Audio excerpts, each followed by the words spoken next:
Foi. Amém, povo. Então vamos lá. Primeira aula do segundo semestre, né? E tenho certeza que vai ser bênção para nós. Esse semestre está muito legal. E eu quero fazer um negócio assim que para a gente poder estar realmente aproveitando, né? Nós vamos ter homilética desse semestre e não é porque a gente está na cozinha, né, que vocês vão pensar que é omelete.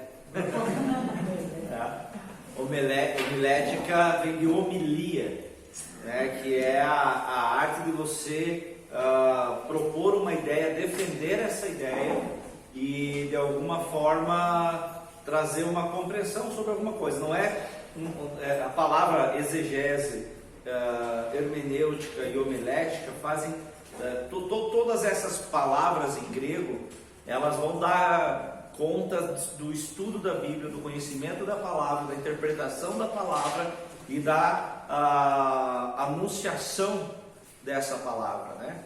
Mas elas não são palavras que são ou matérias que são exclusivamente bíblicas.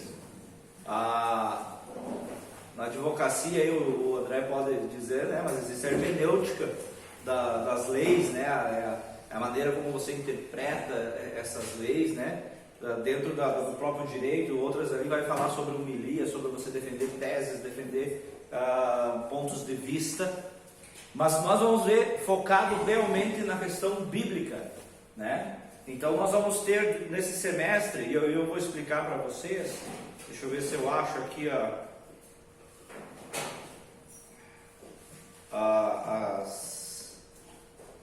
cositas aqui.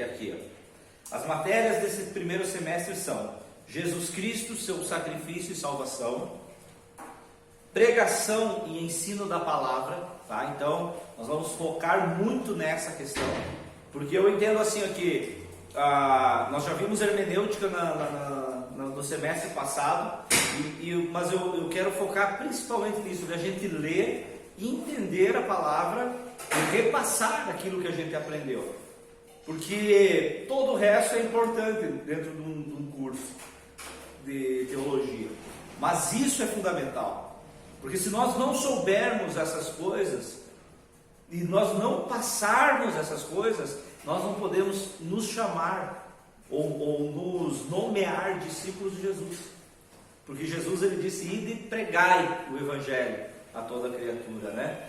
Marcos 16:15, lá Mateus 28, é a grande comissão. Jesus ele não disse assim: pastores, preguem a palavra. Não disse: presbíteros, preguem a palavra. Diáconos, preguem a palavra. Obreiros, preguem a palavra. Ele deixou uma ordem para todo cristão pregar a palavra. Eu não sei qual é o chamado e quais são as aspirações que cada um tem aqui, né? O que cada um deseja. Às vezes as pessoas até têm dentro do coração o desejo de ser pastor, de ser presbítero, de fazer alguma coisa nesse sentido. E a Bíblia diz assim que aquele que deseja o episcopado, o pastorado, né? Uma coisa boa deseja. Então não é errado você desejar crescer no ministério, não é errado você querer crescer no conhecimento para servir as pessoas. Nós vamos entendendo e vamos vendo através desse curso que existe um sacerdócio universal de todo cristão, ou seja, o pastor não tem superpoderes, como tinha antigamente na própria religião judaica, né? A gente vê o sumo sacerdote podendo fazer coisas que só ele poderia fazer, não é assim? Né? Só ele poderia fazer a propiciação do pecado dele e do povo. Ninguém mais podia entrar no Santo dos Santos. Nós vamos ver os levitas sendo os únicos que podiam cuidar do serviço do templo. Quando Jesus vem, a Bíblia diz que o véu se rasgou. Vocês sabem essa expressão? Alguém não entende essa expressão? Pode falar, porque nós precisamos aprender, né? Eu vou explicar se alguém não entender. Aqui está falando de templo. É uma expressão do templo do Senhor. Antigamente, então, existia o templo do rei lá, Salomão. Depois Herodes vai reconstruir esse templo. Antes disso, né, Existe ainda o templo pós-exílio, e o templo ele tinha algumas divisões, e existia uma última divisão, que era uma divisão feita por um véu. A gente fala véu, a gente imagina um véu, né? Um mosquiteiro, né? Quase, para a gente é isso. Mas esse véu, na verdade, era um tecido muito grosso, trançado e muito forte. A Bíblia fala que era da espessura da mão de um homem. Então nós podemos dizer aí, 10, 12 centímetros, era uma coisa muito pesada. E esse véu, ele separava o santo do santo, o santo lugar, onde ali tinha a mesa de propiciação dos pecados, ali o altar, né, a arca da aliança, e era nessa tampa da arca, vamos chamar assim, onde existiam dois querubins que se encostavam nas asas, um de frente para o outro. A Bíblia diz que existia uma chama azul, que era a própria presença de Deus ali. Nesse lugar, somente o sumo sacerdote entrava uma vez por ano, e ele era o único que podia trazer, fazer a propiciação, ou seja, depois eu vou explicar melhor o que é isso, propiciação, é dentro do contexto que nós vamos estudar. Era só ele que podia entrar lá. Diz a lenda, né, diz a história, que o sacerdote, isso é bíblico, ele andava com sinos pendurados nele. Sabe aquele sininho tipo de vaca, né? Às vezes, ele andava com esses sinos. Quando ele entrava no santo lugar, esses sinos serviam para mostrar que ele ainda estava vivo. Porque um sumo sacerdote que entrasse naquele lugar e estivesse em pecado, ele poderia ser consumido, porque ele tocou na glória de Deus sem estar limpo, né? E aquele sino pararia de tocar. Eu imagino que tinha os caras que estavam só com o copo aqui atrás, né, esperando, né? Talvez tivesse algum lá que era meio dos afetos, e vai cair, né? Esse vai queimar. Mas a verdade é que eles ficavam esperando, e a história conta que eles, bem-vindo Miguel, eles amarravam, isso não está na Bíblia, mas a história vai dizer que eles amarravam uma corda no pé do sacerdote. Se ele morresse, eles iriam puxar ele para fora, porque ninguém tinha coragem de entrar naquele lugar, porque o sacerdote era o único que podia entrar naquele lugar. Lembra de Uzá? Quem lembra de Uzá na Bíblia? Que foi fulminado, né? Quando ele toca na arca. A Bíblia diz que Davi está levando a arca de volta para Jerusalém, depois dela ser recuperada dos filisteus. E ele coloca essa arca em cima de uma carroça nova, com bois preparados para isso. Só que a Bíblia fala que quem deveria levar a arca eram os levitas, nos seus ombros. 4 levitas deveriam levar a arca, e eles desobedeceram. E a Bíblia diz assim que quando a carroça cai num buraco, numa valeta, né, essa arca vai cair, e Uzá segura essa arca. Ele não podia tocar na arca, ele deveria tocar só nas varas que levavam a arca. E a Bíblia diz que ele é fulminado naquele momento, naquela hora. Obed-edom, então, era um outro levita que morava ali perto, e aí ficava todo mundo com medo e disseram assim: não, a arca vai ficar na casa de Obed-edom. Imagine você, imagine comigo a cena. Eles estão levando uma arca, a arca da aliança, você está vendo daqui da tua casa eles fazem isso, de repente o cara toca e vem um raio, fulmina o cara, todo mundo fica com medo e eles olham: a arca vai ficar aí, Mas a Bíblia diz que Obed-edom, ele de alguma forma entende o que a presença do Senhor quer dizer, e a Bíblia diz que ele prosperou enquanto a arca esteve naquele lugar. É lindo, a história de Obed-edom é uma das histórias mais lindas da Bíblia, na minha opinião, porque a Bíblia fala então que ele começa a prosperar porque ele entendeu a presença de Deus. As pessoas têm medo de Deus. As pessoas acham que Deus vai destruir a pessoa por causa do pecado, que vai, né, fez isso errado, vai morrer. Não veio no culto, vai morrer, né? Não deu a oferta que tinha que ter dado lá, o dízimo, vai morrer, né? E a gente começa a entender um Deus que não é o verdadeiro Deus, né? Então esse Deus, Ele ama, claro, Ele quer sim obediência, porque a obediência nos leva a merecer não existe merecimento, a receber mais da bênção do Senhor, né? Então esse Obed-Edom, ele fica lá, quando o rei ouve falar que Obed-Edom está prosperando, ele diz assim, vamos trazer a arca para nós, né? Então a arca não é tão ruim assim. E o que a Bíblia vai falar? Que quando a arca vai para o palácio do rei, a Bíblia diz então que o rei prepara lá e prepara a adoração 24 horas por dia. Cada hora tinha um levita, um grupo de levitas que iria cuidar da arca. E o que é lindo da história de Obed-Edom é que você vê assim, de repente lá, não sei em que horas, não sei em que lugar, lá a Bíblia fala, né, que o responsável pela adoração em certa hora, em certo lugar, era Obed-Edom e seus filhos. Sabe o que é lindo? Quando tiraram a arca de Obed-Edom, Obed-Edom não quis mais ficar na casa dele. Ele disse, eu vou aonde a arca do Senhor está. Que nós possamos sempre estar atrás da presença de Deus, amém? E aí, então, mas esse é o Antigo Testamento. Então o Antigo Testamento ele tinha manifestação da graça e do Espírito Santo, tinha, mas eram momentos específicos para pessoas específicas. Deus levantava profetas. Por isso que hoje, biblicamente, nós não temos mais, como é que eu posso dizer, profetas como instituição, como Elias, Isaías, Jeremias. Nós temos um ministério profético, que pode ser feito por qualquer um de nós. Deus vai dar uma palavra. Quem já recebeu uma direção de Deus na vida aqui para outra pessoa?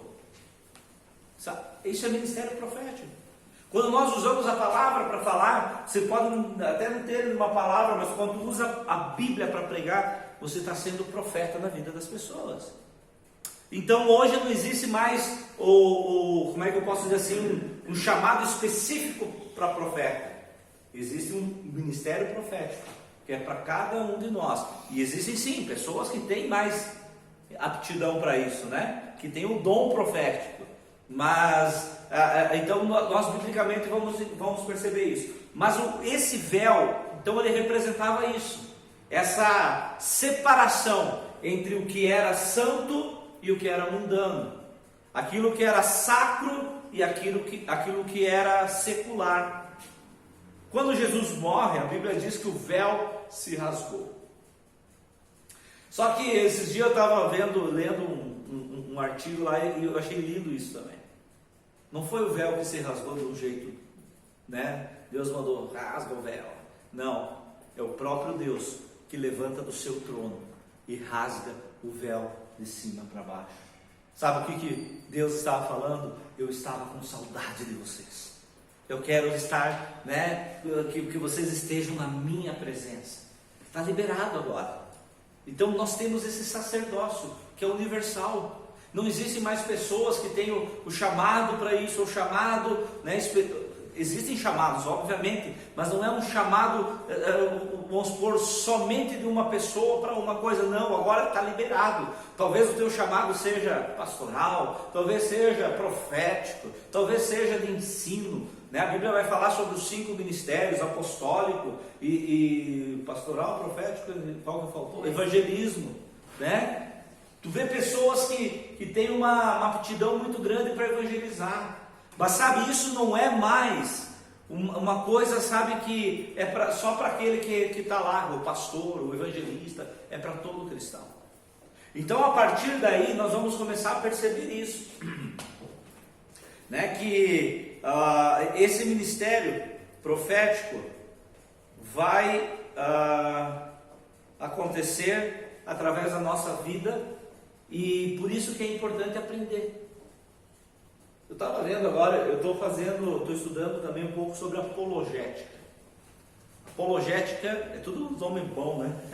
Hermenêutica, apologética, homilética, né? É tudo ética. Apologética é uma defesa da fé. Imagina comigo, se é um testemunho de Jeová que para na rua e diz assim, não, Jesus Cristo não é Deus. que você faria? É Deus sim. Daí ele diz assim, não, mas olha, a Bíblia aqui fala isso, isso, isso. Você teria argumentos para combater ele dentro da Bíblia? Será que nós sabemos fazer isso? Se o espírita disser que existe reencarnação, qual é a nossa visão bíblica para dizer para ele que ele está no engano? Apologética não é ataque à fé dos outros, tá bom? Nós não estamos aqui para atacar a fé de ninguém. Ah, seu espírita, seu macumbeiro, né? Não, apologética é defesa da nossa fé. Não é defesa de Deus. Deus não precisa de defesa nenhuma. Nós precisamos defender a nossa fé perante o mundo. Porque o mundo, quando nós defendemos a nossa fé, foi o que nós estamos vendo em Atos no culto, né? Isso, os discípulos defendendo a sua fé. Nós somos servos daquele que vocês mataram, o Filho de Deus, né? E ali eles vão trazendo argumentos que são racionais, mas que estão embasados em algo espiritual. Então, é por isso que nós precisamos aprender, sabe? Nós precisamos conhecer a palavra, nós precisamos ser aqueles que são chatos, no sentido assim, não de ficar apurrinhando, né? O camarada lá que não está quieto, não, chato no seguinte, cara, me mostra dentro da Bíblia o que está falando. Ah, não, mas é que, né, eu estava vendo agora sobre o Adventismo, né? Não, a Ellen White, não, a Bíblia é o nosso manual de fé e prática. Então, por isso nós precisamos aprender. Então, a primeira aula que nós vamos ter é Jesus Cristo, né? Essa que nós temos aqui. Deixa eu só achar que eu perdi as citas. Jesus Cristo, seu sacrifício e salvação. Jesus, gente, nós somos cristãos. Como cristãos, a palavra cristão vem do grego, embora no português ela pareça um aumentativo, né? Cristão, no grego, ela se torna um diminutivo, e é pequenos cristos, cópias de Cristo. É daí que eu tenho o Jesuscópio do Douglas Gonçalves, eu sei que muita gente ouve aqui, né? Isso, cristão quer dizer uma cópia de Jesus, né? Então, por que nós precisamos estudar Jesus? Quais que são os fundamentos da pessoa de Cristo? Biblicamente, ele era homem, ele era Deus, ele é da Trindade ou ele não está na Trindade, ele é um Deus maior, ele é um Deus menor. Os testemunhos de Jeová, eles vão dizer para você que Jesus, ele é um Deus, mas ele não é Deus, né? E aí tu pega a Bíblia dos Testemunhos de Jeová, o Novo Mundo, acho que é, e eles têm traduzido lá em João capítulo 1 isso. Mas aí você vai ver nos originais gregos, e não existe isso. Isso foi um acréscimo que eles fizeram para defender uma doutrina. Heresia não é você pegar 100% de mentira, é você pegar 99% de verdade e 1% de mentira, né? É esse 1% que destrói a fé de muitas pessoas e que leva pessoas para o inferno. Então nós vamos conhecer sobre Jesus. Jesus ele é o centro da nossa fé, né? É nele que nós confiamos, é pela obra dele que nós temos esperança. Nós vamos ver isso de uma forma bem detalhada para a gente aprender. Nós vamos ter pregação e ensino da palavra, que é a homilética. Qual que é a minha ideia em relação a isso? Como homilética, para ser uma coisa boa, para ser uma aula proveitosa, a minha ideia é a seguinte: nós vamos ter, em vez de 4 aulas de cada matéria, nós vamos dar uma acelerada, e nós vamos ter 3 aulas das outras matérias, tá? Depois a gente vai recapitulando, vamos fazendo uma coisa nesse sentido. E eu vou usar uma aula a mais para a homilética, para nós fazer exercício de interpretação de texto, né? Como que a gente descobre a preposição central do texto, que é a ideia que vai unir todo o resto, como que tu prepara uma palavra, uma pregação. Quem aqui, vamos ser bem sinceros, eu sempre quis pregar. A primeira vez que eu preguei foi com 11 anos, Salmos 23, né? E depois preguei mais Mateus capítulo 4. Preguei isso por uns 5, 6 anos seguidos. quando me chamavam para pregar era Mateus 4 ou Salmos 23, né? Eu gostava. Quem aqui quer pregar? Não interessa se é num culto grande ou pequeno. Amém? Glória a Deus. Talvez você pense assim, mas eu não tenho, né? A Graça até brincou hoje. Chega, Laura. O último que chega paga o lanche. A Graça até brincou, né? Não tem segredo. Porque assim, olha, às vezes a gente pode pregar para uma pessoa. Mas se você não tiver... E eu vou dizer uma coisa. É pior pregar para uma pessoa do que para umas 100 pessoas. Por quê? Tu está aqui no culto, em 16 anos que nós temos a igreja aí, mas 5 ou 6 vezes nós fomos interrompidos, né, por alguém que falou alguma coisa, né? Geralmente era bêbado também que fazia isso. Né? Mas assim, você prega para mais pessoas, as pessoas vão ouvir, elas podem até não concordar contigo, mas elas não vão te interromper. Agora, se tu prega para uma pessoa, aí tu vai dizer, não, Jesus Cristo é Filho de Deus. Ela vai dizer, tá, mas aonde que isso está escrito? Como que... Então, a gente tem que estar mais preparado para pregar para uma pessoa do que para 100. Né? Então, você vai aprender a fazer isso. Né? Aprender com técnica. Isso que nós precisamos entender. Por muito tempo, no meio, principalmente no meio pentecostal e carismático, que é do reteté aí, né? Que a gente faz parte desse grupo. A gente crê na continuidade dos dons. Amém? Amém. Então nós somos desse meio. Mas muitas igrejas, elas entendiam assim, ó. Não, a palavra é de Deus, então Deus... Quer sentar aqui ou pode sentar? Querem puxar essa mesa? Se é a palavra de Deus, Deus vai me falar na hora. Né? Deus vai me dizer na hora aí e pronto. Né? E não é assim, a gente tem que estar preparado. A gente tem que estar dentro da nossa história, a gente tem que ter uma vida santa. Mas eu vou explicar isso, né? Depois. Então quer dizer que se eu preguei com a mulher antes de vir para o culto, eu não posso mais pregar. Não, prega para ela daí. Né?